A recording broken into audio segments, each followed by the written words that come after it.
Considering the number and complexity of the issues facing the park and its people, the School for Field Studies has undertaken a number of research projects to try to understand the main threats and develop strategies to abate them.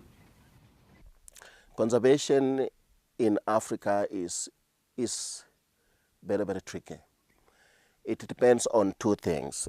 First of all, most African countries like Kenya are developing countries. They are poor, they depend on foreign aid, they depend on multinational countries to help them supplement their budget. And so conservation is never a number one priority. There are issues about health, education, infrastructure, and many other things.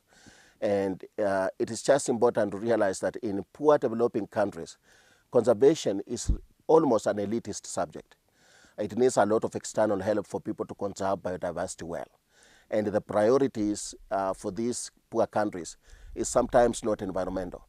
And it's not because that they don't care about the environment or biodiversity, it's just the realities of life, that they'll deal with their basic needs first before they actually think about other things like nature and what they would derive from it.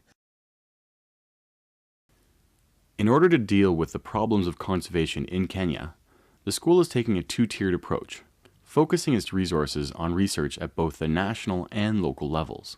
What we are seeing is that because of our land use policy in our country, individual landowners, or including communities like the Maasai, are using land the way they want, irrespective of whether it is critical or it is important for wildlife.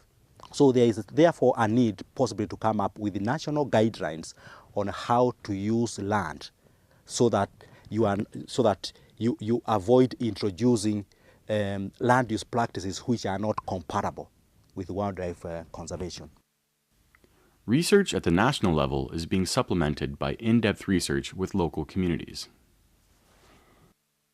For Nairobi National Park, we are just looking at how can Nairobi National Park be managed to benefit both wildlife and the communities living adjacent to it.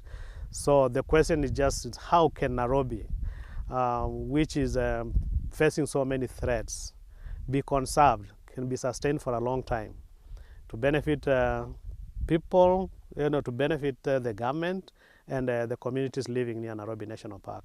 The main thrust, what we are looking at, is developing strategies that can be utilized to ensure that the communities in this place coexist with wildlife.